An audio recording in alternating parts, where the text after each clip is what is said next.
Hi hello നമസ്കാരം. ഇന്ന് നമുക്ക് നീലംപേരൂരിലെ പടയണിപ്പൂര വിശേഷങ്ങളിലേക്ക് കടന്നുപോയാലോ?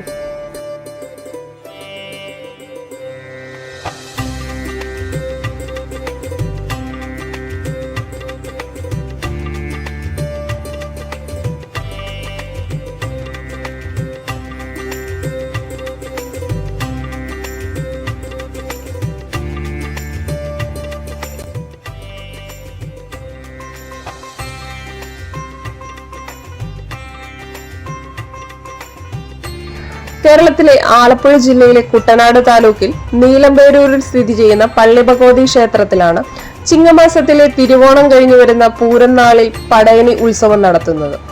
നീലംപേരൂർ പടയണി അഥവാ നീലംപേരൂർ പൂരം എന്നാണ് ഇവ അറിയപ്പെടുന്നത്. ധനുമാസം എന്ന് പറഞ്ഞാൽ മധ്യ തിരുവിതാംകൂറിൽ പടയണികളുടെ ഒരു കാലമാണ്. ചിലയിടത്ത് 28 ദിവസം നീണ്ടു നിൽക്കുന്ന പടയണി ഉണ്ടായിരിക്കും.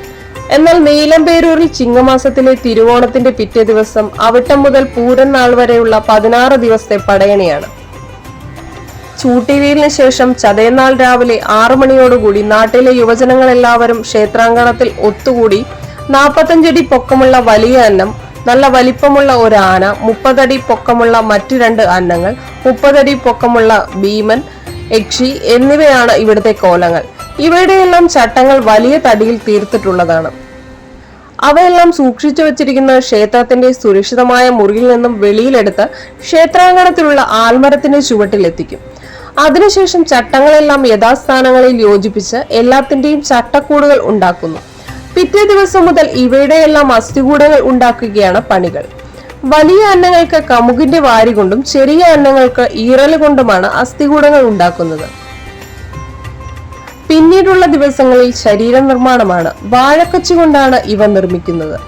പ്രധാന ദിവസമായ പൂരനാൾ താമരയില കൊണ്ട് തൊലിയും ചെത്തിപ്പൂ, വാഴപ്പോള എന്നിവ കൊണ്ട് തൂവലും ഉണ്ടാക്കുന്നു.